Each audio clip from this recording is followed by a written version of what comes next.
السلام عليكم. مثل ما تعرفون بدأ العد التنازلي لرحيل شهر رمضان، وهسه احنا بنهاية الشهر وما بقى قدامنا غير 10 ايام، بس هاي ال10 ايام يعني مثل ما يقولون الزبدة مال رمضان، يعني الزيتونة. لك ها ابو زيتونة، شلونك عيني؟ ابو الجداول، ابو الدقمة، لك انت كل عقلك العد التنازلي ورحيل رمضان، بابا راح اشوف لك شغله لسنونك ترى ما حتاخذك يا ول، او فين ذني السوالف ترى ما يوكل الخبوز. اقول لك انت شو سايق عليه؟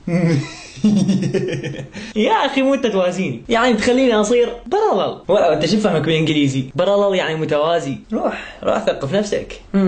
نيالها. وانت بتعتمد على شنو انا دا احكي جول تيتد؟ يعني على شنو قابل؟ حاط هالعالم و5 دقائق والصلاة والصيام، حافظ لك سالفتين قاعد تعيد فيهن. لا يا معود الشاقة وياك، لك لو ما انت انا كل شي ما اسوى، كان هسه حياتي عدن بالنون، على ما ننصب ويا ما نسولف غرد لي. تعرف انه باكر اول ايام العشرة الاخيرة من رمضان؟ معقولة؟ يعني بقى 10 ايام ويجي العيد؟ اي يابا يراد لي رشاشة من الصجم والله، هذا العيد ما يتفوت، نسد الشارع ونسوي فريقين ودق صجم، يعني ايش بيها ال10 ايام؟ شو قاضيها نوم وقعود وفيسبوك، والله انت بطران. اي ما دام ما عندك شيء رتب وقتك وانوي قيام ال10 ايام الاخيره من رمضان او الايام الفرديه مع هذا. والله انت مسوي لك فيديو ضد الشباب تقوم الليل؟ ابشرك كونها قايمه الليل بدون ما تسولف، لا فيسبوك لا تليفونات ويا يلا حبيبي قيام وقايمين، سد كاميرتك وروح صلح سنونك ونام. يا بس انت شلبت بسنوني. لك بابا دا اقول لك الشباب يوميا للسحور قاعدين بعد شكو.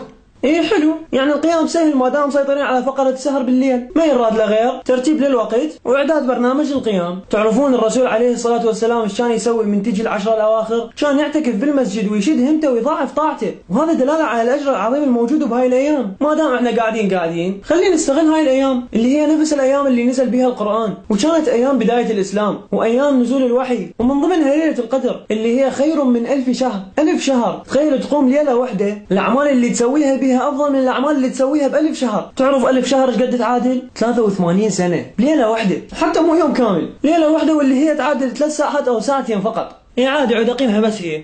مو احنا حسب ما وردنا عن الرسول عليه الصلاة والسلام انه ليلة القدر محددة بالايام الفردية من ال10 الاواخر، وما محددة بيوم معين، وهاي من رحمة رب العالمين حتى نجتهد بباقي الايام ونحصل الاجر. استغل ال10 ايام الاخيرة من رمضان، او على الاقل الايام الفردية من ال10 الاواخر، فرغ نفسك للعبادة، هي 10 ايام اجتهد بيها وسوي برنامج القيام الليل وامشي عليه. اطلع لي بالنظيف البرنامج. شوف، بالبداية حدد وقت القيام اللي تريد تبدي به، مثلا من ال1 بالليل لحد ال3، هاي بداية صار عندك ساعتين. شلون راح تقسم الوقت بيها؟ انت ايش عندك بقيام الليل؟ صلاة وقرآن ودعاء وتسبيح وصلاة وتر. اول ما تبدي تتوضا وتنوي القيام، تصلي ركعتين قيام فرضا اخذت منك 5 دقائق، ورا ما تسلم تبدي تقرا قرآن. وبالمناسبة القرآن نصيحة حتى تعيش وياه، البس هيدفون واختار القارئ اللي تحبه وافتح القرآن بين يديك وابدي اسمع واقرا وياه. اقرا مثلا بالبداية ربع جزء، راح ياخذ منك تقريبا 10 دقائق، هاي مشت عندك ربع ساعة من الساعتين. وراها توقف القرآن وتأشر لوين وصلت وتصلي ركعتين، ايضا راح تاخذ منك 5 دقائق. وراها ترجع تكمل القرآن بنفس الطريقة لمدة 10 دقائق من ما وصلت إلى أن توصل نصف جزء، وهنا راح تمشي عندك نص ساعة من الساعتين. وراها شو تسوي؟ فقرة دعاء. قبل لا تبدي تقدر تحضر ورقة وقلم تكتب بيها أمك وأبوك وكل أصدقائك والأشخاص اللي تحبهم حتى ما تنسى أحد، وتدعي لهم بهاي الربع ساعة. بس انتبه، هاي الربع ساعة مخصصة كلها لأصدقائك مو إلك، بعدين تجي سالفتك. هسه مشت عندك 3/4 ساعة. يا بولتها صدرتني.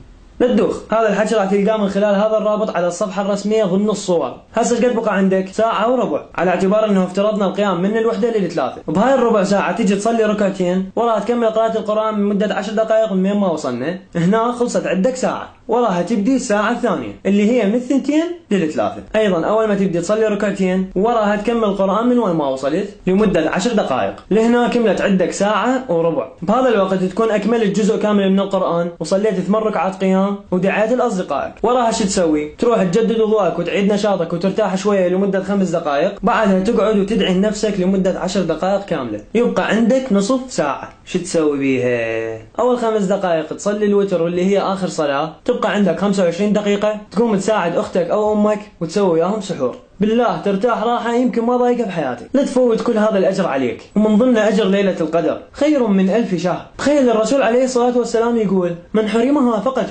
فقد حرم. ولا يحرم أجرها إلا محروم. ليش تحرم نفسك هذا الأجر؟ هي ساعتين وأنت قاعد برنامج حلو تمشي عليه والله حتى تتونس. رمضان خلص، حاول تستغل هاي الأيام اللي تغلق بها أبواب النار وتفتح بها أبواب الجنة. خلي نجتهد، عسى رب العالمين إنه يكتبنا من عتقاء هذا الشهر. تخيل رب العالمين يكتبك من المعتوقين من النار، خلاص النار بعد بتمسك. وخلي في بالك احتمال هذا آخر رمضان يكون بحياتك، هي ساعات والله حرامات تضيع. يا رب اعتق رقابنا من النار واكتبنا من عتقاء هذه الساعة يا رب.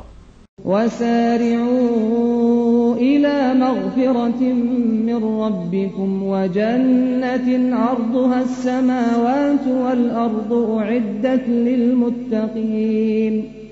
بالنهاية أنا أشكرك لأنك شاهدت الفيديو وأتمنى تكون استفادت من عنده، وآسف إذا جاوزت عليك بشيء. السلام عليكم.